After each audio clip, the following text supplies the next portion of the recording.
Thank you and good evening. So yes, we experienced a district-wide lockout last Tuesday. So in this particular case, a student followed our advice. If you see something, say something. And they reported what they thought might be a person with a gun. And as we know now, the report thankfully turned out to be unfounded. However, situations like last Tuesday provide opportunities to take advantage of. First, this provided evidence that our communication systems worked.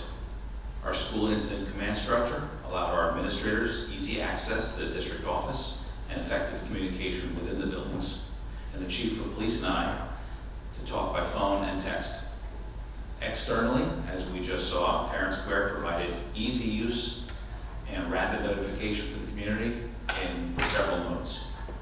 And the incident demonstrated that a trained professional staff that cares about students makes everything easy. There are some areas for improvement. First, we will be adopting newer recommended language for our standard response protocol. In this case, replacing lockout with secure lockout. Doesn't sound like a big deal, but since lockout and lockdown sound so similar, and lockdown is the term for a serious internal threat, for example, an active shooter, current guidance suggests a change. So we will now use secure lockout if there is an external reason to go about our business indoors, but not go outside. And these could be things for police activity, like if they're tracking a bank robber, or as in my home community, if a bear appears at the front door of the school. I want to note that our capital project includes PA and security system upgrades that will allow for an even faster automated locking system of our exterior doors. Last, we will continue to encourage the community to use Parent Square. For existing users, it's important to make sure phone numbers and email addresses are current, including emergency contacts. Any parent can go on the eSchool parent portal and update their chosen contact information.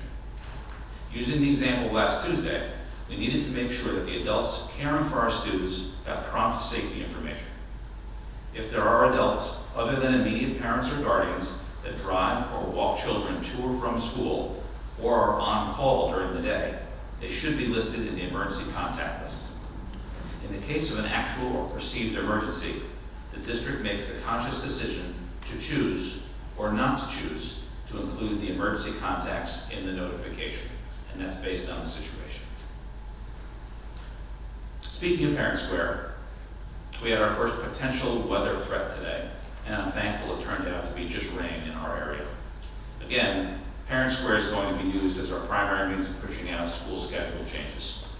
In the event of a possible weather delay or closure, we have the ability to consult with our ground staff for campus conditions, the Department of Public Works for community road conditions, my local superintendent group for a broader perspective and moral support. And we use a host of weather apps and websites. In all cases, we make decisions based on available information and provide our staff and community as much advance notice as possible. From around our district at BRS, our kindergarten students participated in the second annual Balloons Over Broadway Thanksgiving Parade.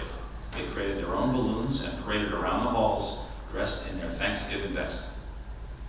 Our fourth grade will be making their field trip to Westchester County's largest park, Ward Pound Ridge, as part of their study of Native Americans. And we're looking forward to the BRS Winter Concert tomorrow night.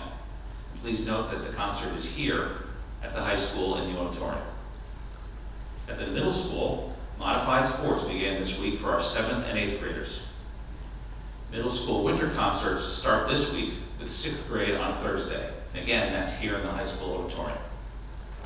Our 6th, 7th, and 8th grade musical has been announced, and it's Legally Blonde Junior, the musical. At the high school, not to be outdone, the high school winter concert is on December 17th, featuring choral groups, the band, and the orchestra.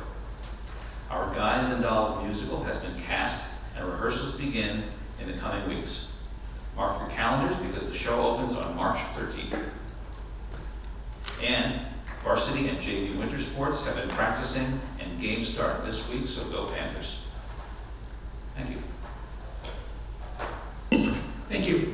And I'd just just like to mention, as a board member, but also as a father, really appreciate everything that the Pleasantville Police did for our children to make sure that they were safe last week, as well as yourself and the administration and teachers. I think it gives us a lot of comfort that we knew what was going on. We knew it was an external threat, no threat to the kids. I don't know how some of them may have had internet-enabled devices because there were some text messages out asking what was going on. That'll be the next technology presentation.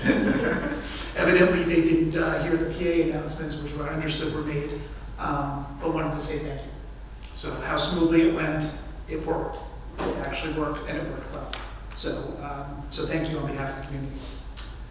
Anyone additionally? There was just a lot of positive feedback, especially from the parents of younger kids who've not experienced this before. They felt very confident and comfortable and really appreciative of just how clear, concise, and quick the messaging went out. Well, I'll take the thanks on behalf of the whole team, because it really did require a team. I found the police they were in action before I even got involved. Very responsive, easy to communicate with, and they were clear with me as well. Our communication tools made it very easy. These are, you can train for them, but even this that turned out to be unfounded, it's still a high pressure, stressful situation. And having technology that works, having a group of people within the district office and around the district that step up and say, what do we need, how can I help? That makes it a lot easier. And under the circumstances,